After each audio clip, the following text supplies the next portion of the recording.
오늘 8월 12일 수요일 온라인으로 새벽 예배를 드리시는 모든 성도님들을 주님의 이름으로 환영하고 축복합니다. 다 같이 기도하심으로 예배 올려드리겠습니다. 살아계신 하나님 아버지, 언제나 우리와 함께 하시고 우리를 지켜주시고 인도해 주신 하나님의 은혜에 감사를 드립니다. 오늘도 주의 은혜를 사모하며 주의 말씀 앞에 섭니다. 주의 생명의 말씀을 통해 하늘의 은혜와 축복이 가득 넘치는 복된 삶 되게 하여 주옵소서. 살아계신 예수 그리스도의 이름으로 간절히 기도드리옵나이다. 아멘. 오늘 이 새벽 우리에게 주신 하나님의 말씀은 고린도전서 4장 1절부터 5절 말씀입니다. 제가 말씀 봉독하도록 하겠습니다. 사람이 마땅히 우리를 그리스도의 일꾼이요 하나님의 비밀을 맡은 자로 여길지어다. 그리고 맡은 자들에게 구할 것은 충성이니라. 너희에게나 다른 사람에게나 판단받는 것이 내게는 매우 작은 일이라. 나도 나를 판단하지 아니하노니 내가 자책할 아무것도 깨닫지 못하나 이로 말미암아 의롭다함을 얻지 못하노라. 다만 나를 심판하실 이는 주시니라. 그러므로 때가 이르기 전 곧 주께서 오시기까지 아무것도 판단하지 말라. 그가 어두움에 감추인 것들을 드러내고 마음의 뜻을 나타내시리니 그때 각 사람에게 하나님으로부터 칭찬이 있으리라. 아멘. 오늘 우리가 읽은 고린도전서 4장 1절부터 5절 말씀을 통해 하나님의 사람에게 필요한 세 가지 모습이라는 제목으로 하나님이 주시는 말씀의 은혜를 함께 받고자 합니다. 오늘 본문 말씀에서 사도 바울은 하나님의 일을 감당하는 하나님의 사람에게 어떠한 모습이 필요한지에 대해 우리에게 말씀해 줍니다. 저는 오늘 이것을 크게 세 가지로 정리해서 함께 살펴보길 원합니다. 먼저 첫 번째로 하나님의 사람은 그리스도의 일꾼이라는 것입니다. 오늘 본문 1절 말씀입니다. 사람이 마땅히 우리를 그리스도의 일꾼이요 하나님의 비밀을 맡은 자로 여길지어다. 여기에서 일꾼이라고 번역된 헬라어 원문을 보면 배 밑창 노자비를 뜻하는 단어를 사용하고 있습니다. 그 당시 큰 배들을 보면 배 밑에서 노를 젓도록 고용된 종들이 있었습니다. 우리가 배너 같은 영화들을 보면 이런 모습을 볼 수 있습니다. 그러니까 그리스도의 일꾼이라고 말할 때 이것을 다르게 표현하면 그리스도의 종이라고도 말할 수 있는 것입니다. 물론 성경은 예수님을 믿음으로 우리가 하나님의 자녀가 되었다고 말씀합니다.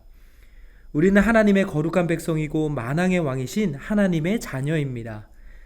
그런데 또 한편으로 하나님의 자녀인 우리 모두를 가리켜 오는 말씀은 그리스도의 일꾼이요 그리스도의 종이라고 말씀합니다. 교회를 섬기는 어떤 특정한 부류의 사람들만이 그리스도의 종이고 그리스도의 일꾼으로 부름받은 것이 아닙니다. 예수님의 모든 제자는 예수님의 일꾼이고 예수님의 종입니다. 종은 누구입니까? 주인의 명령에 절대적으로 순종하며 따르는 사람이 바로 종입니다. 따라서 우리가 예수님의 종이라고 고백할 때 이 고백 안에는 우리의 삶의 모든 주권을 예수님에게 온전히 내어드린다는 믿음의 고백이 담겨 있는 것입니다. 야고보서 1장 1절에 보면 이렇게 말씀합니다. 하나님과 주 예수 그리스도의 종 야고보는 흩어져 있는 12지파에게 문안하노라. 우리가 이미 잘 알고 있는 대로 야고보서의 저자는 예수님의 육신의 동생이었던 야고보입니다. 그는 초대 예루살렘 교회에 있어서 기둥과도 같은 아주 중요한 역할을 감당했던 핵심 리더 중에 한 명이었습니다. 그런데 그가 자신을 가리켜 뭐라고 고백하고 있냐면 하나님과 주 예수 그리스도의 종 야고보라고 말합니다. 예수님을 만난 이후 그에게 있어서 예수님은 더 이상 육신의 형으로서의 예수님이 아니었습니다. 야고보에게 있어서 예수님은 하나님이었고 주님이었습니다. 그래서 그는 조금도 주저함 없이 예수님이 자신의 주님이고 자신은 주님의 종이라고 고백하였던 것입니다. 19세기 영적 거장 중에 한 분인 찰스 스펄전 목사님께서 설교 중에 이런 말씀을 하셨다고 합니다. 누가 나더러 황금 면류관을 쓰고 한 나라의 제왕이 되라고 말한다면 나는 그에게 대답하겠습니다. 그런 사소한 일을 위하여 애쓸 시간이 없다고 말입니다. 한 나라를 다스리는 왕이 되기보다는 왕이신 그리스도를 전하는 노예가 되겠습니다. 주 안에 사랑하는 여러분, 하나님의 일을 함에 있어서 하나님의 사람에게 필요한 가장 첫 번째 모습은 다른 사람이 아닌 내가 예수님의 일꾼으로 부름을 받았다는 사실을 믿음으로 고백하는 것입니다. 하나님의 자녀로서 우리는 이미 많은 은혜와 특권을 받았습니다. 하늘에 속한 신령한 복을 받았습니다. 날마다 우리의 삶에 필요한 모든 은혜를 하나님께서 공급해 주십니다.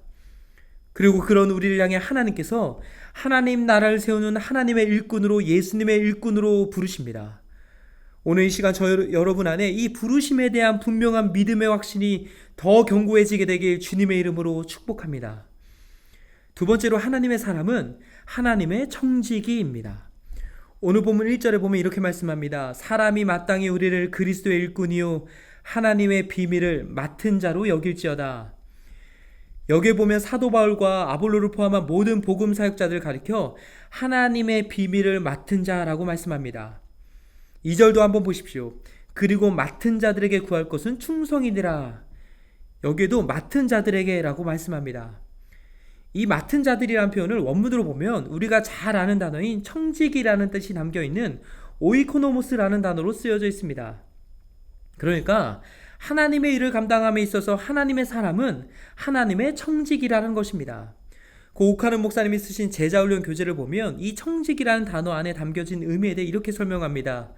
이것은 주인의 것을 맡아서 책임있게 관리하고 나중에는 책임있게 결산을 해야 할 신분의 사람이라는 것을 지적하는 특별한 용어이다.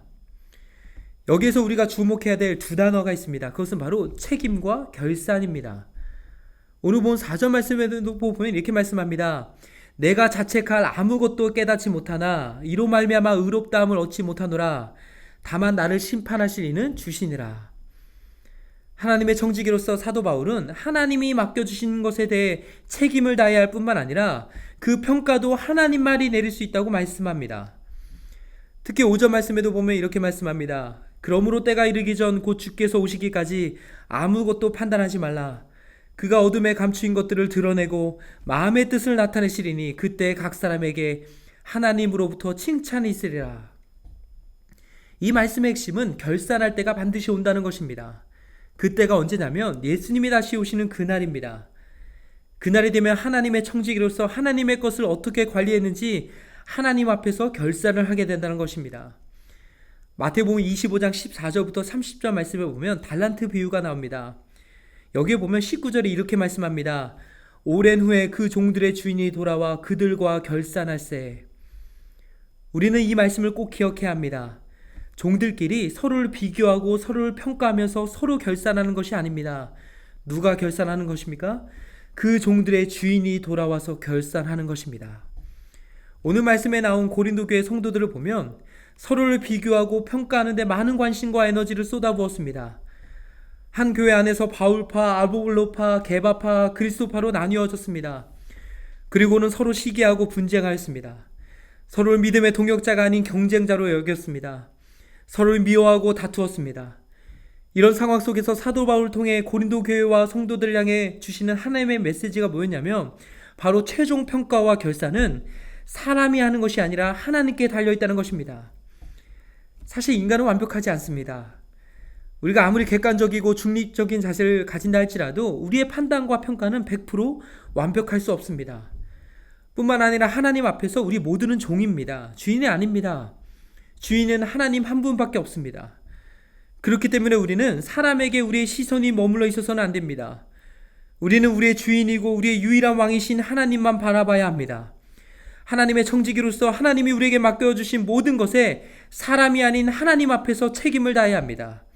그리고 하나님이 이 모든 것을 결산할 때가 반드시 온다는 사실을 우리는 결코 잊어서는 안 됩니다. 오늘 저 여러분은 어떠합니까? 지금 우리 모두는 하나님의 청지기로서의 삶을 살아가고 있습니까? 주님께서 다시 오시는 그날에 모든 것이 드러나게 됩니다. 그때 땅을 치고 후회해서는 아무 소용이 없습니다. 지금 겉으로는 잘하고 있는 것처럼 보이고 많은 사람들에게 좋은 평가를 받는다고 해서 그것에 우리의 마음이 흔들리거나 빼앗겨서는 안 됩니다. 중요한 것은 주인이신 하나님의 평가와 결산입니다. 소망하기는 저와 여러분 모두가 하나님의 청지기로서 오직 우리의 주인 되시는 하나님께로부터 잘하였도다, 착하고 충성된 종이라는 이 칭찬을 받는 귀하고 복된 삶 되시길 주님의 이름으로 축복합니다. 이제 마지막 세 번째로 하나님의 사람은 신실해야 한다는 것입니다. 오늘 본문 2절 말씀입니다. 그리고 맡은 자들에게 구할 것은 충성이니라. 하나님께서 하나님의 사람들에게 하나님의 일들을 맡겨주셨습니다. 하나님의 비밀인 예수 그리스도를 우리의 입술과 삶을 통해 전함으로 하나님 나라를 세워가라는 막중한 사명을 맡겨주셨습니다. 그러면서 오늘 2절 말씀을 통해 하나님께서는 맡은 자들에게 구할 것은 충성이라고 말씀해 주셨습니다. 사실 우리가 읽고 있는 한글 개혁성경에 충성이라고 쓰여진 이 단어를 NIV 영어 성경으로 보면 신실함, 신뢰할 수 있는, 충실한, 독실한이라는 의미가 담겨있는 faithful이라는 단어로 번역하고 있습니다. 실제로 헬러 원문도 보면 신뢰나 신용을 나타내는 단어로 쓰여져 있습니다. 그래서 유진 피터슨 목사님이 쓰신 메시지 성경에 보면 이 구절을 이렇게 표현하고 있습니다. 좋은 안내인이 갖추어야 할 덕목은 믿음직스러움과 정확한 지식입니다. 사실 우리도 누군가와 함께 일을 하거나 또는 어떤 일을 맡길 때 능력을 비롯해서 여러 많은 요소들도 너무 중요하지만 그것보다 더 중요하게 보는 것이 뭐냐면 바로 신뢰입니다. 신실함입니다. 서로 간의 신뢰관계로 단단하게 맺어져 있어야 합니다. 이것은 하나님과 우리 사이의 관계에 있어서도 동일하게 적용되는 원리입니다. 하나님과 우리 사이의 관계에 있어서도 신실함이 반드시 필요합니다.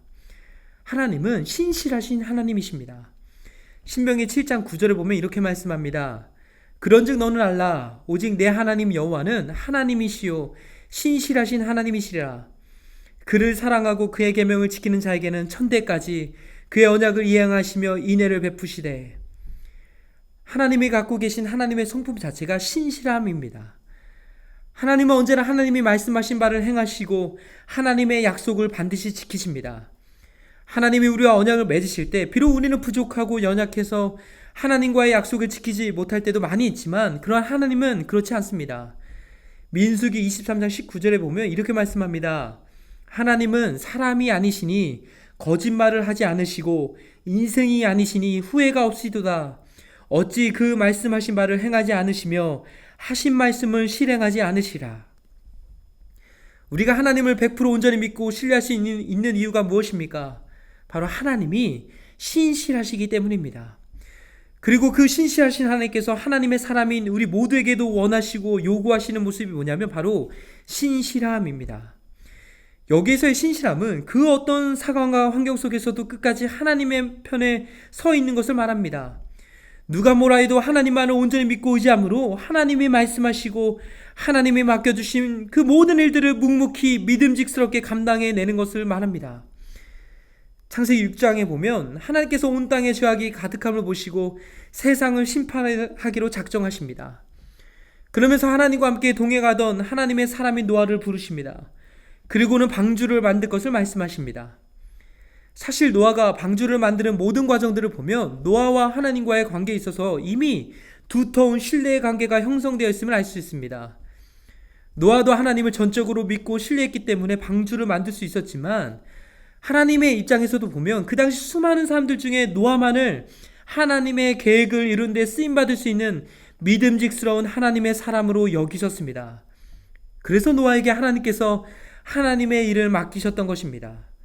주 안에 사랑하는 여러분, 여호수아 1장 9절에 보면 하나님께서 여호수아에게 강하고 담대하라고 내가 어디로 가든지 하나님이 함께 해주시겠다고 말씀해 주셨습니다. 그러면서 이제 이스라엘 백성들을 이끌고 가나안 땅에 들어가야만 하는 여호수아를 향해 7절과 8절에서 하나님은 신실함을 요구하셨습니다. 다시 말해 좌로나 우로나 치우치지 말고 끝까지 하나님 편에 서 있으라는 것을 말합니다. 하나님의 말씀을 지켜 행함에 있어서 신실하라는 것입니다. 이것은 오늘날 저 여러분에게 동일하게 주신 하나님의 메시지입니다. 하나님의 사람으로서 우리는 신실해야 합니다. 어떤 상황과 환경 속에서도 끝까지 하나님 편에 서 있어야 합니다.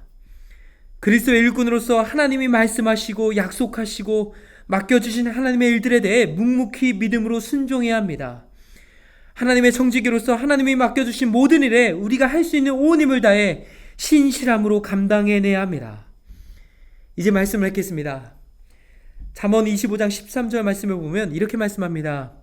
충성된 사자는 그를 보낸 이에게 마치 추수하는 날에 얼음 냉수 같아서 능히 그 주인의 마음을 시원하게 하느니라.